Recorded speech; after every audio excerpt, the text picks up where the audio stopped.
በስመ አብ ወወልድ ወመንፈስ ቅዱስ አሐዱ አምላክ አሜን። ክርስቶስ ተንሥአ እሙታን በአቢይ ኃይል ወስልጣን አሰሮ ለሰይጣን አግዓዞ ለአዳም ሰላም እሚዜሰ ኮነ ፍስሐ ወሰላም።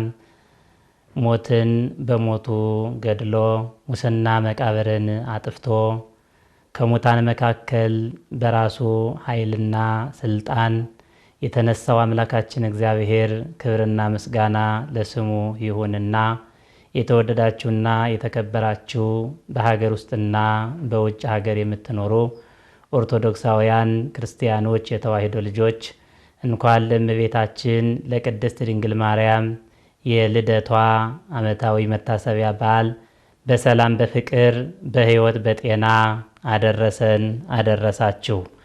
ዮም ፍስሐ ኮነ በእንተ ልደታ ለማርያም እምሃና ወኢያቄም። ዛሬ ደስታ ሆነ። ታላቁ የቤተ ክርስቲያናችን ሊቅ ቅዱስ ያሬድ ዛሬ ዓለም ሁሉ በተስፋ የተሞላበት የጨለማው ዘመን አልፎ ብርሃን የታየበት ቀን ከእሴይ ስር በትር ትወጣለች ከግንዱም አበባ ይወጣል ተብሎ የተነገረው ቃል ፍጻሜውን ያገኘበት ታላቅ ዕለት ስለሆነ ይህንን አስመልክቶ ቅዱስ ያሬድ ዛሬ ታላቅ ደስታ ሆነ ይለናል። የተከበራችሁና የተወደዳችሁ ክርስቲያኖች ዛሬ የተደረገው ደስታ ጊዜያዊ ደስታ አይደለም፣ ስሜታዊ ደስታ አይደለም። ዛሬ የተገለጠልን ደስታ ዓለም ዛሬ ያገኘው ደስታ ስጋዊ ደስታ አይደለም።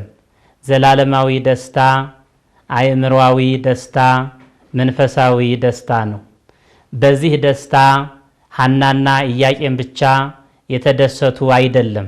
ሐናና ኢያቄም ከዘመዶቻቸው ከጎረቤቶቻቸው ጋራ ብቻ የተደሰቱም አይደለም።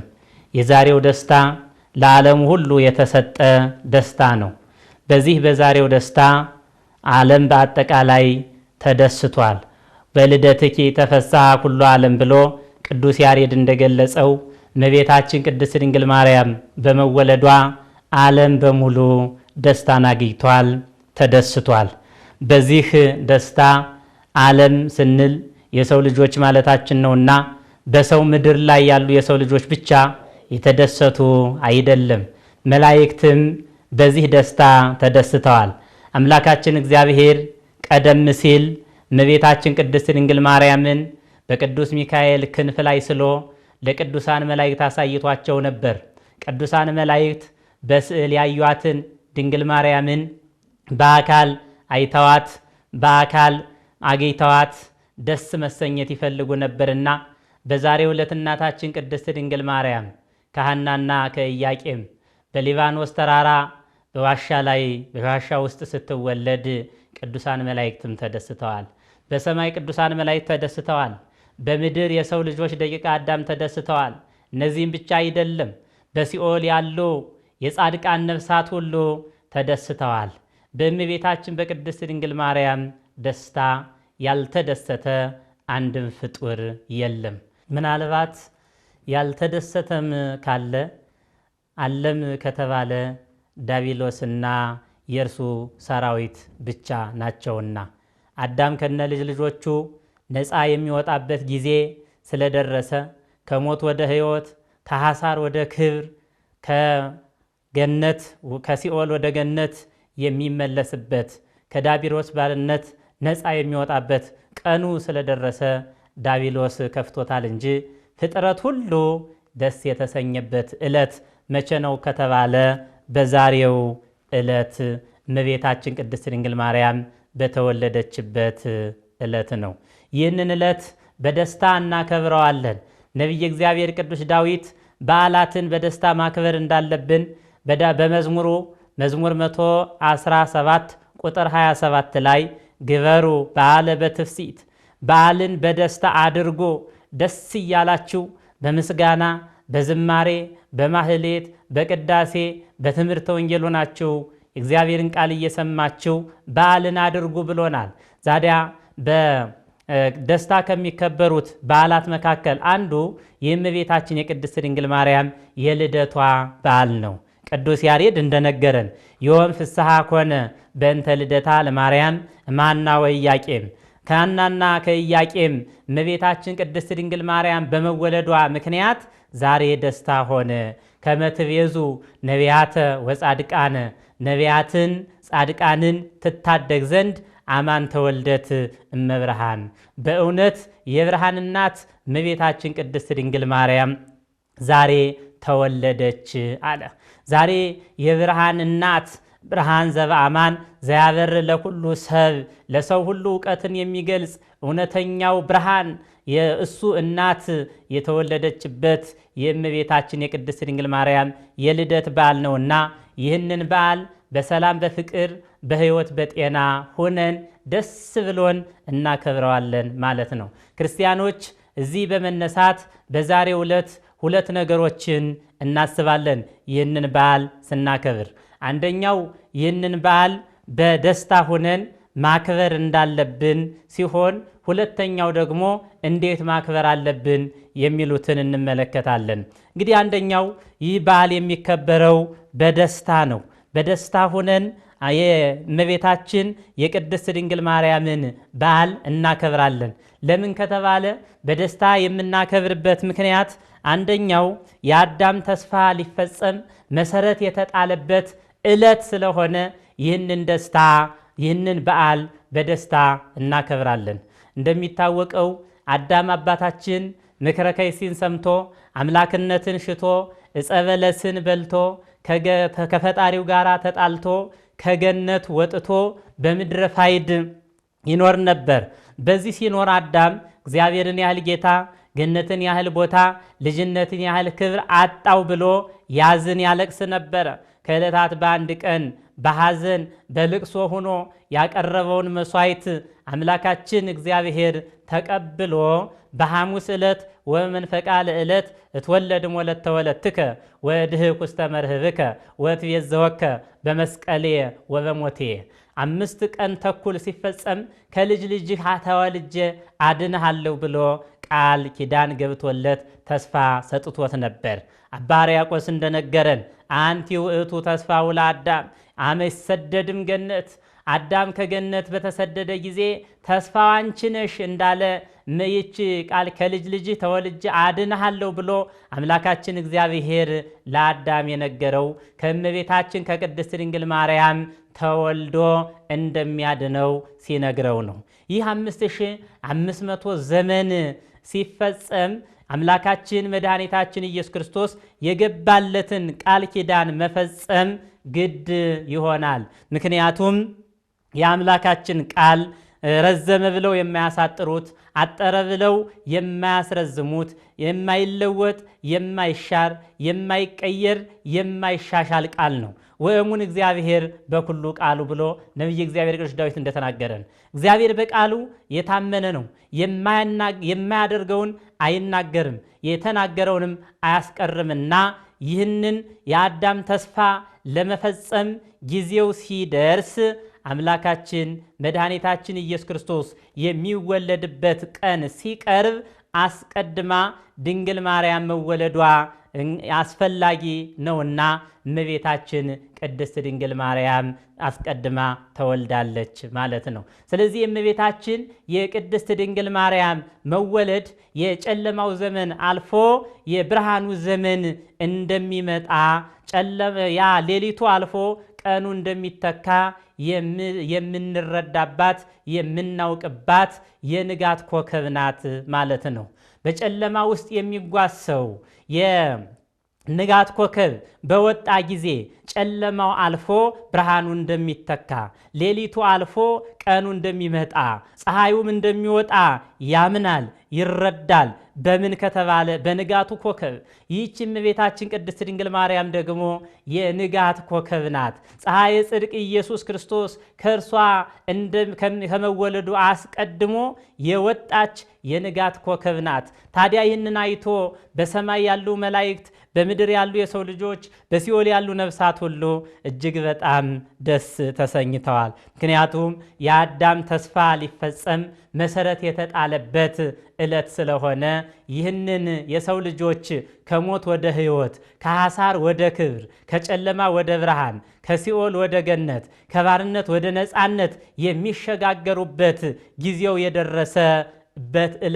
የደረሰበት ትንቢቱም ፍጻሜውን የሚያገኝበት ቀን የደረሰ መሆኑን በመረዳት መሰረቱ የተጣለበት ዕለት ስለሆነ በደስታ ይህንን በዓል እናከብረዋለን ማለት ነው። ሁለተኛው ይህንን በዓል የምናከብርበት ምክንያት የነቢያት ትንቢትና ምሳሌ እውን ሆኖ በመገለጥ ፍጻሜ ያገኘበት ዋዜማው የተጀመረበት ዕለት ስለሆነ ነው። ከነቢያት መካከል አንዱ ከአራቱ አበይት ነቢያት ነቢየ ልዑል ኢሳይያስ በትንቢተ ኢሳይያስ ምዕራፍ 11 ቁጥር 1 ላይ ትወፅእ በትር እምስሮ እሴይ ወየዐርግ ጽዬ እምጉንዱ፣ ትወፅእ በትር እምስሮ እሴይ ወየዐርግ ጽዬ እምጉንዱ።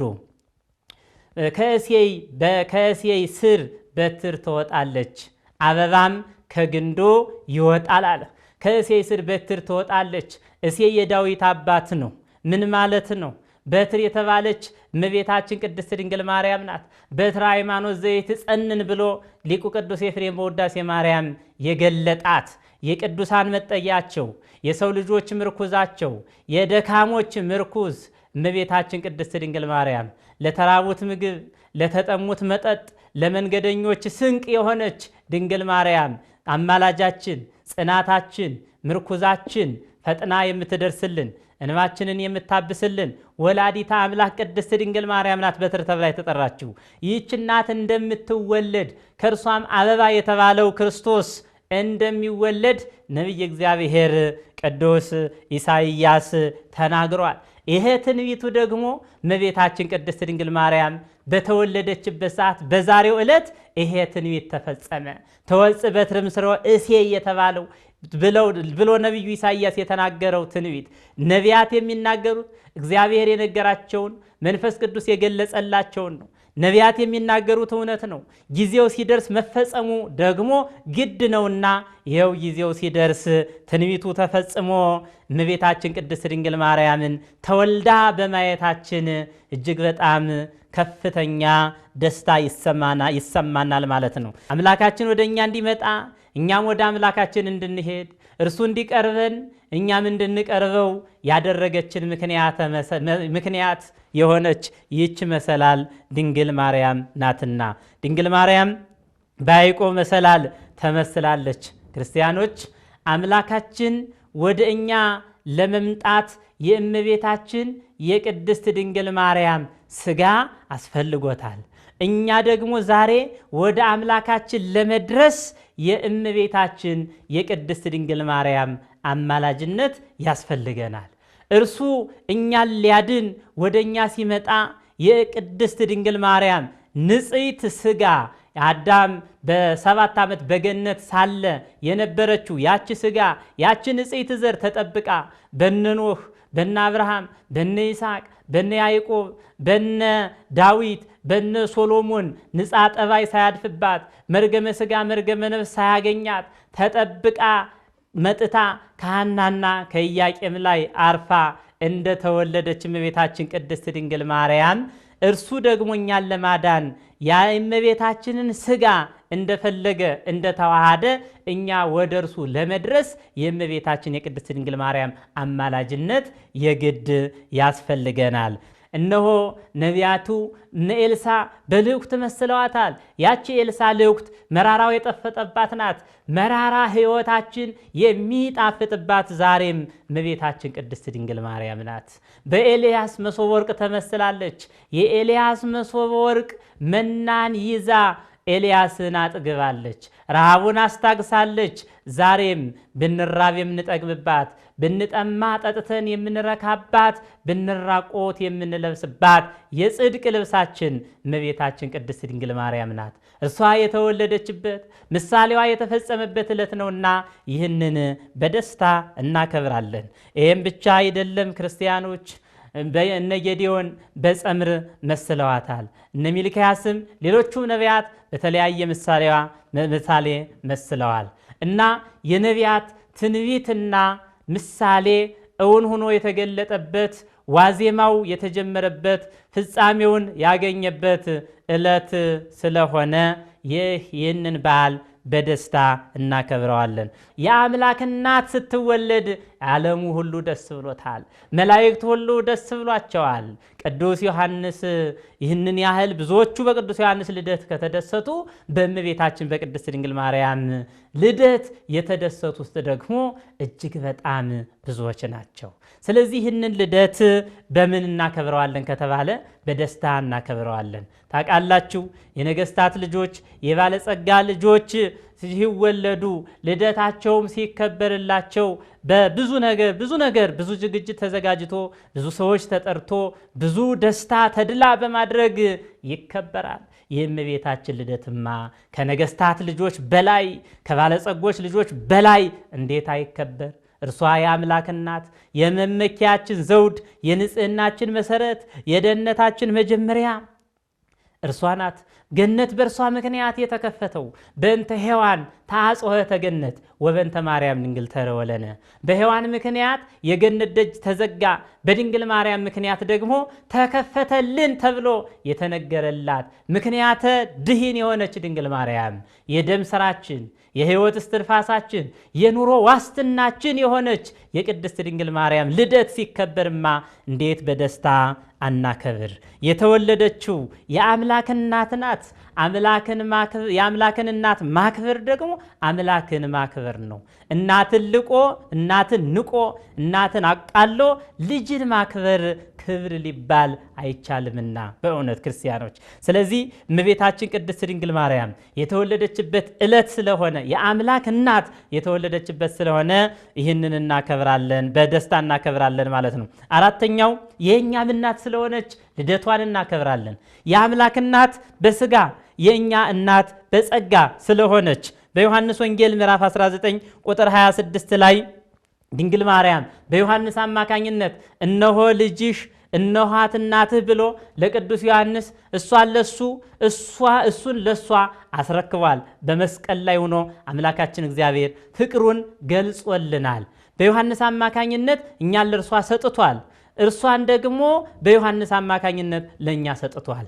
እኛም እናታችን ቅድስት ድንግል ማርያም እናታችን ናትና በምን እናከብራታለን? በደስታ እናከብራታለን። እውነተኛ ፍቅር ሁለት አይነት መገለጫ አለው።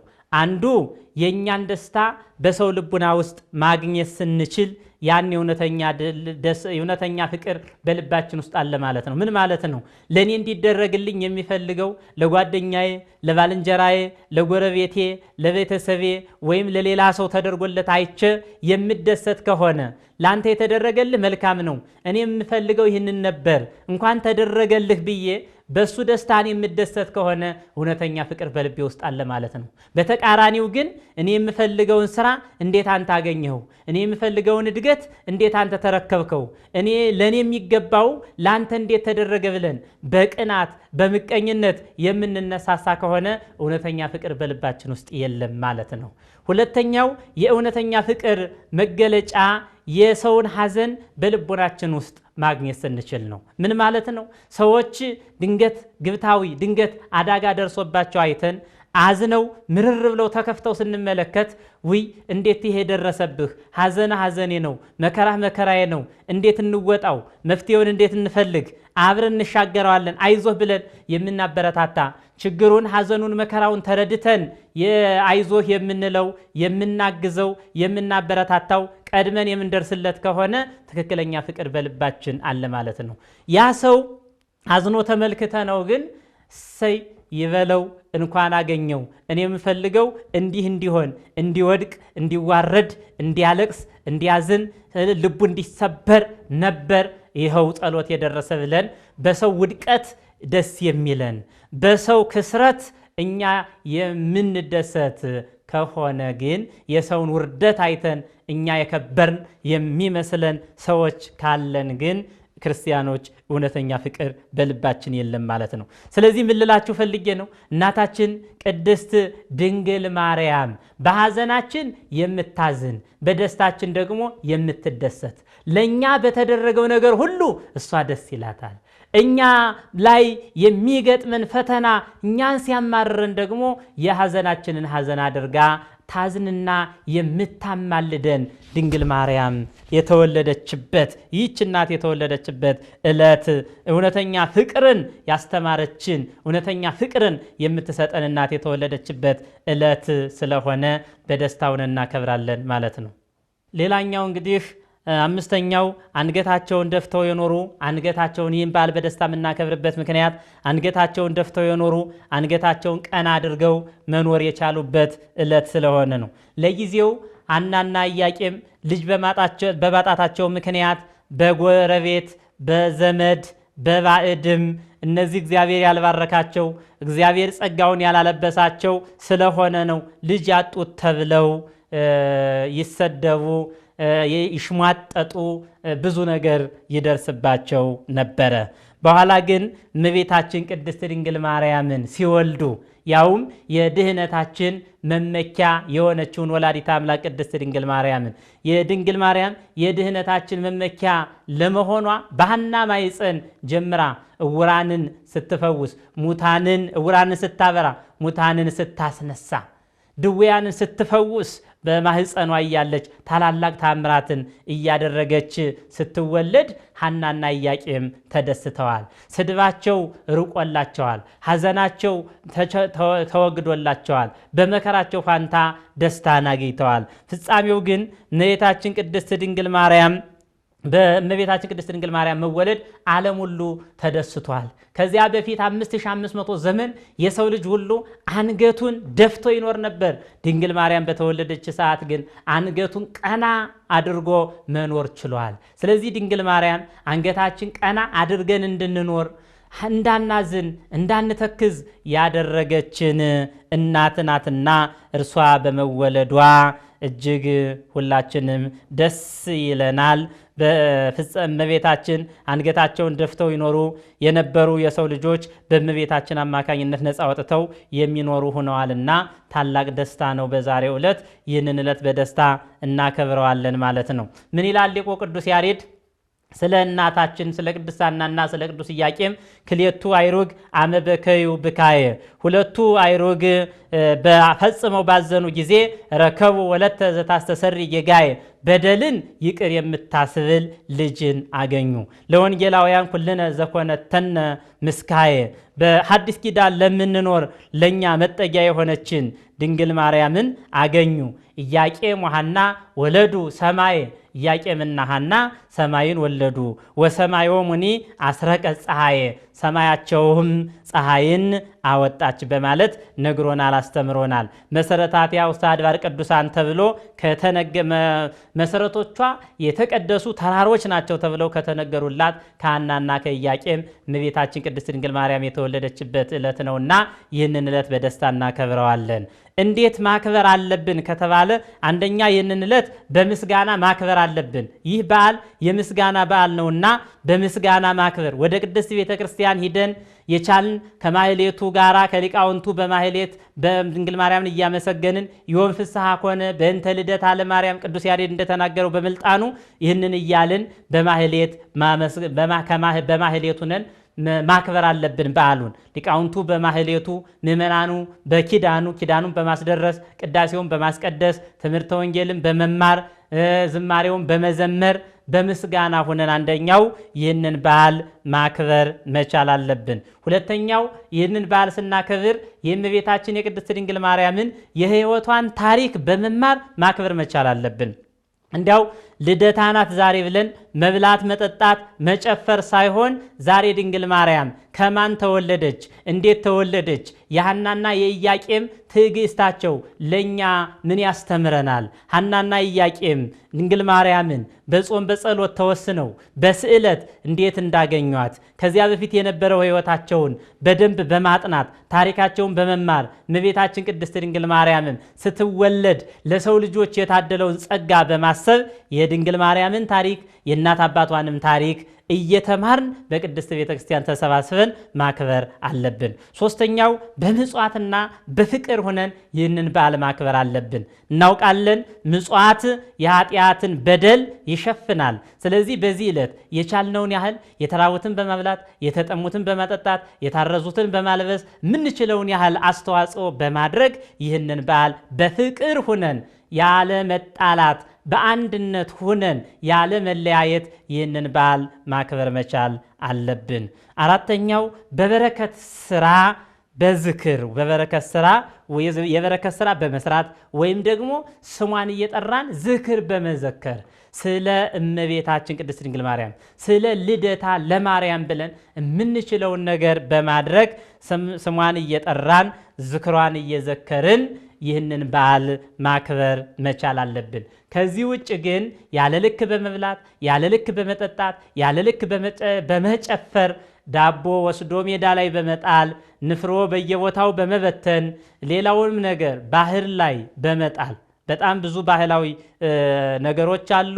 ከቤተ ክርስቲያን ስርዓት ውጭ የሆኑ ንፍሮ እየበተኑ ዳቦ ባህር ላይ እየጣሉ ዶሮም እያረዱ ብዙ ነገሮች ባዕድ አምልኮን የሚመስሉ ነገሮች አሉና ከነዚያ ታቅበን በቅድስት ቤተ ክርስቲያን ስርዓቱን ተከታትለን ማክበር እንዳለብን በዚሁ ለማሳሰብ እወዳለሁ። እንግዲህ የእመቤታችን የቅድስት ድንግል ማርያም በዓላቶቿ 33 ናቸው።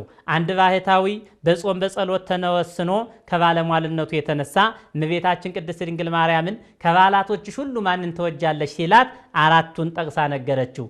ልደታን፣ ፍልሰታን፣ አስተርእዮን፣ ኪዳነ ምሕረትን እወዳለሁ አለችው። ከሊህ እስከ አራቱ ማንን ትወጃለሽ ሲላት ከጠባ ወደ ሰፊ ከጨለማ ወደ ብርሃን የወጣውበት ነውና ልደቴን እወዳለሁ ብለዋለች። ቀድሞ እኔ ሳልወለድ እናት አባቴ ልጅ በማጣታቸው ምክንያት አዝነው ነበር።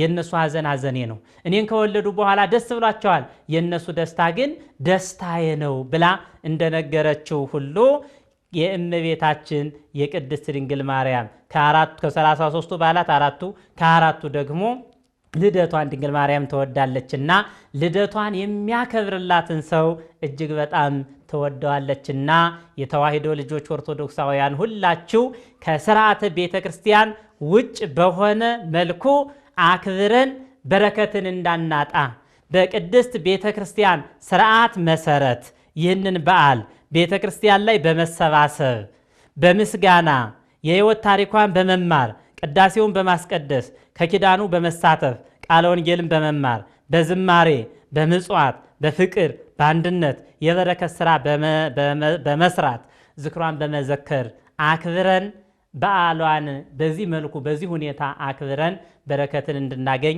የእናታችን የእመቤታችን የቅድስት ድንግል ማርያም አማላጅነት የቅዱሳን ሁሉ ተራዳይነት አይለየን። ወስብሐት ለእግዚአብሔር። ይቆየን።